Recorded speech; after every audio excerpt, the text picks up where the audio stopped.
नमस्कार मित्रांनो, मी किरण निकम. तर मित्रांनो, मी एक व्यासपीठावर सुंदर अशी एक कविता सादर केलेली होती. त्या कवितेचं नाव होतं लेख. तर ह्या कवितेमध्ये मायबापासाठी किंवा आईवडिलांसाठी मुलीचं महत्त्व काय आहे ह्या गोष्टी मी स्पष्ट केलेल्या आहेत.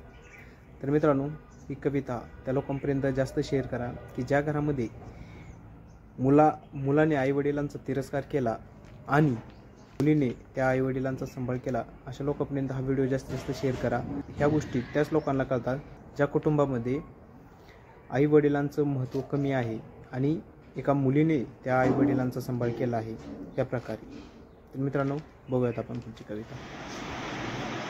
बाप पुस्तकात धडा माय कविता नगर.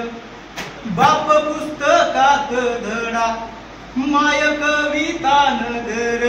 माय ममतेची लाट बाप विशाल सागर. माय ममतेची लाट बाप विशाल सागर. माय बापाच्या उरात लेक काळजाचा घड.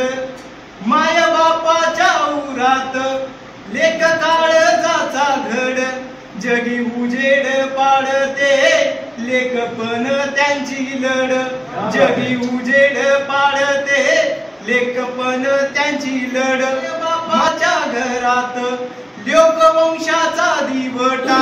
माय बापाच्या घरात लोकवंशाचा दिवटा. पाडी अंधार दिवसा दिवे लावता लावता. पाडी अंधार दिवसा दिवे लावता लावता. लेक झालर लावते घरादाराच्या सुखाला. लेक झालर लावते घरादाराच्या सुखाला. लेक वाटून या घेते माय बापाच्या दुःखाला. लेक वाटून या घेते माय बापाच्या दुःखाला. लेक आसता घरात वाटे आनंदी आनंद. लेक आसता घरात वाटे आनंदी आनंद.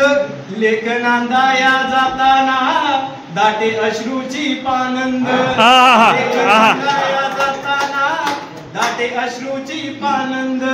दाटे अश्रूची पानंद.